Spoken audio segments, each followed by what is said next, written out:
Here again. Thanks, Minister Hayes, for being here to discuss this issue with me.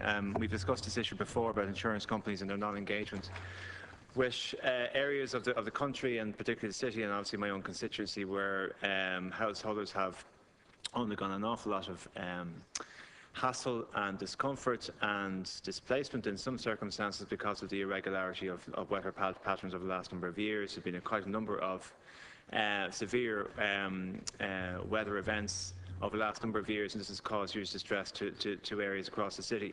But what's caused even more distress, of course, as you know, Minister, and you have been quite to the forefront in this discussion maybe before, is the non-engagement of insurance companies with these individuals. Now, what we have done in Dublin City Council, based on the Scottish model, is to establish these flood fora. So the flood fora go to local areas, they deal with the particulars of the areas on an individual basis. They give advice more than any sort of financial support, if you like, to individual householders. They talk about what could be done, what could be changed, what could be applied for, and that's fine. But when those flood fora were trying to engage with the insurance companies, we learned yesterday at a meeting in Dublin City Council that they're getting stonewalled. The insurance companies have no interest in engaging with them. And what happens then is that you have an individual who, no fault of their own, because of extreme circumstances, because of the location of their house or because of other circumstances, are losing their house insurance. And if you have no house insurance, you can't sell your house. Your house is worthless because no incoming buyer can get a mortgage without house insurance. So what we effectively have here is a number of individuals, a small number of individuals, but they're living in worthless homes because of the inability of the council or the inability of whoever to engage with the insurance companies, who are just not taking this issue seriously. Now, it is crucially important for those small number of individuals that this be resolved. It's also crucially important, as you know, Minister, for areas like Maryfield Crescent, who have, through the council, every strategic policy committee, every area committee, and the entire council have accepted that €50,000 should be spent on hydraulic analysis, and yet the City Council is still not willing to spend the money to find out what the problem is in order we can rectify it, so we can go forward and not have this issue hanging over our heads long term. However, the main issue here is that when we establish flood fora and we ask people to engage in them, and people can justifiably be, untrustworthy of any new forum that's set up, and they think it's a committee, they think it's a talking shop, they think it's something that's not going to have any real effect, and then when that fora establishes itself and engages with residents and talks about the issues concerned, what then happens? Well, there's a level of expectation has risen. They think that maybe they can find some solutions, put this issue behind them, and then the flood fora goes off and tries to engage an insurance company and doesn't get anywhere. So if we're going to ask citizens, I suppose, to engage with the process, to believe in their council, to understand that the OPW have a certain responsibility here as well, to talk about the issues concerned, to trust in the agents of the state that they can finally find a long-term solution, when that flood fora, which is an agent of the Dublin City Council, goes and talks to an insurance company, nothing. And therefore the problem is that we have individuals with homes that are, as I say, effectively worthless. So I would be interested in getting an update on your own interface with the insurance companies and the Insurance Federation. I think it's only reasonable, and a reasonable request would be made through the flood fora that the Dublin City Council, or any council across the country, should be able to prove to the insurance company of works that are undertaken. That should be enough for the insurance companies.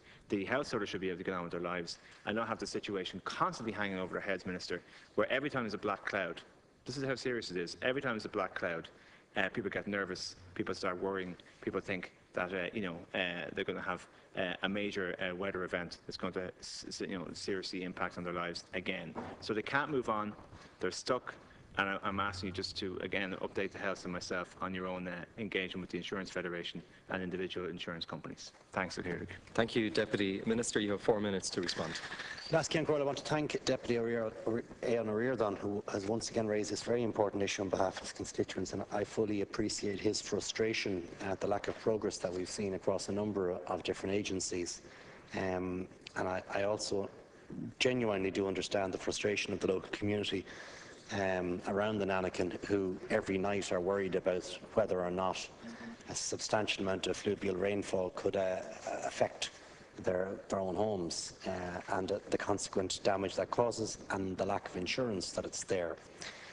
Regarding the substantive issue of the provision of new flood cover or the renewal of existing flood cover, it should be noted, Last Ceann Comhairle, that this is a commercial matter for insurance companies and must be based on a proper assessment of risks that they are accepting.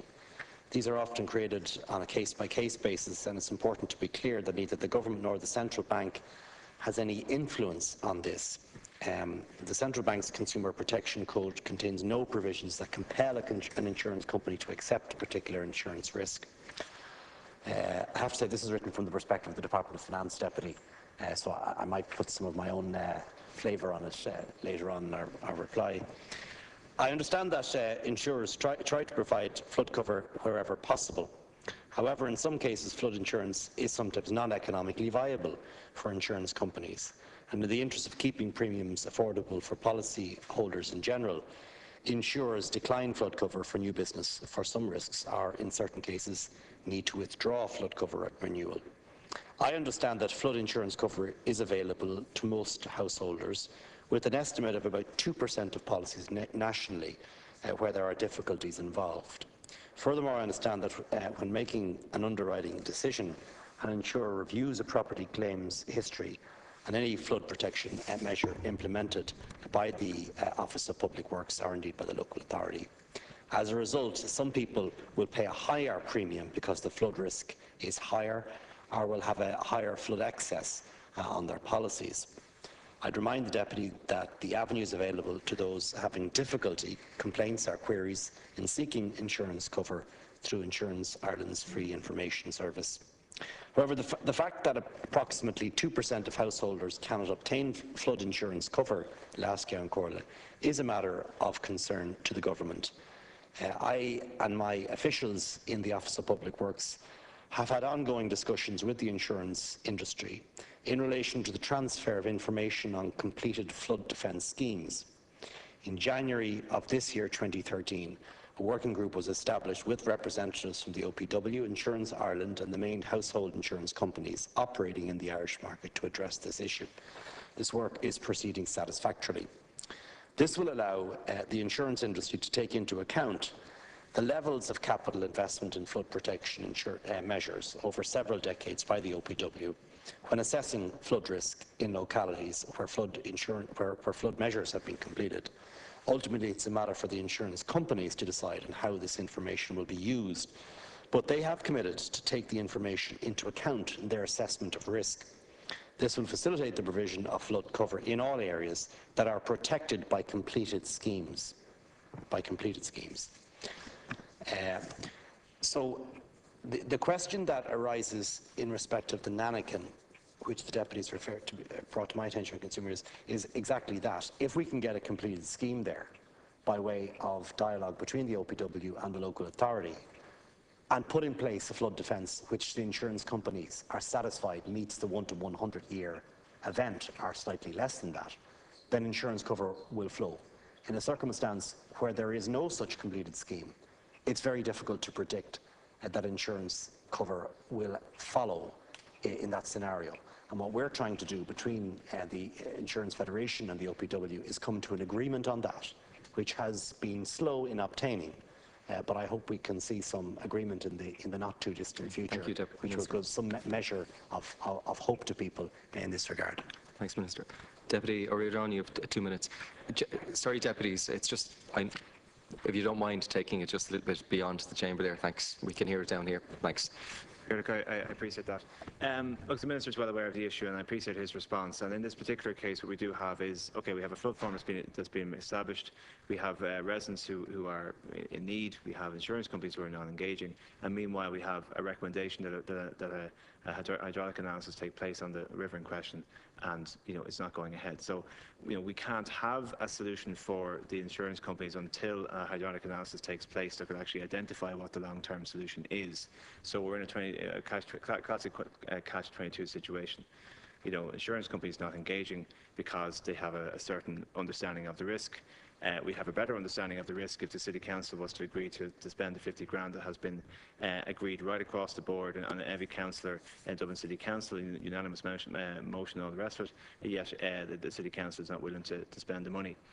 So, where do we go from here? Where do we go from here? Well, the residents stay in limbo, and we can't go anywhere. But I think the longer-term situation, not just in relation to this particular street, which obviously is of importance to me and my constituency, but the long-term ramifications across the city and across the country of when we establish a flood forum that identifies certain identifiable solutions. What force does that flood forum have? What kind of power does it have? What kind of changes can it make? Because if it does just descend into being effectively a talking shop that gives information, well, then people are going to lose interest in it very quickly, and they're going to lose faith in it, and people are going to stop engaging with it, and they may go some other route, which could be, in the long term, much more expensive for the local authority and for the OPW in the long term. Thanks. Thank you, Deputy Minister. You have 2 minutes. Well, once again, I thank the Deputy and appreciate his frustration in this. My understanding is that the flood forum has met. And, as Minister with responsibility of the OPW, the question would be, what are they doing? Have they made specific recommendations? Has there been an assessment of risk in each household across the affected street? My understanding is that preliminary meetings have occurred, and I think further meetings should be arranged ASAP. They should get on with this. And if Dublin City Council bring forward a scheme to my department, either by way of a minor work scheme, which is up to €500,000, or a major capital scheme beyond €500,000, we will prioritise that, we will progress that, we will get on with it. But we've got to be sure that it's actually a solution that's going to actually resolve the problem. There's no point in spending bits of money in this area of hydrological survey and not resolving the problem. And I think that's the challenge for the local authorities, the challenge for the flood forum, to produce a solution that actually is workable and that actually meets cost-benefit criteria. I mean, there's a solution to every problem. But sometimes you're not going to spend millions upon millions if the impact is so minimal in terms of the total expenditure that one has.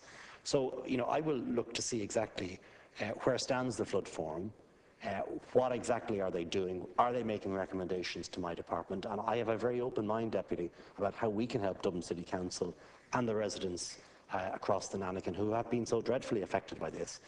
Where we have put in schemes on the part of the OPW, and those schemes have actually resulted in a major capital infrastructure, insurance follows, as it should.